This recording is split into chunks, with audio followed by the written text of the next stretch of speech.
Hey kiddos, welcome to our SBAC practice.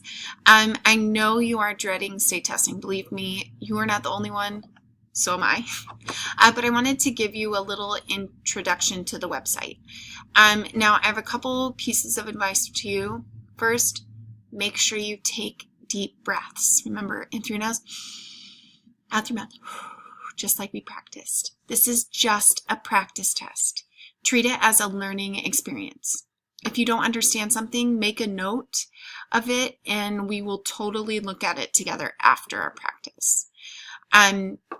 Second, make sure you read all of the instructions multiple times if necessary. The vocabulary in the test can get super tricky, so make sure you read it. Last, do your best. Notice how I didn't say, be perfect.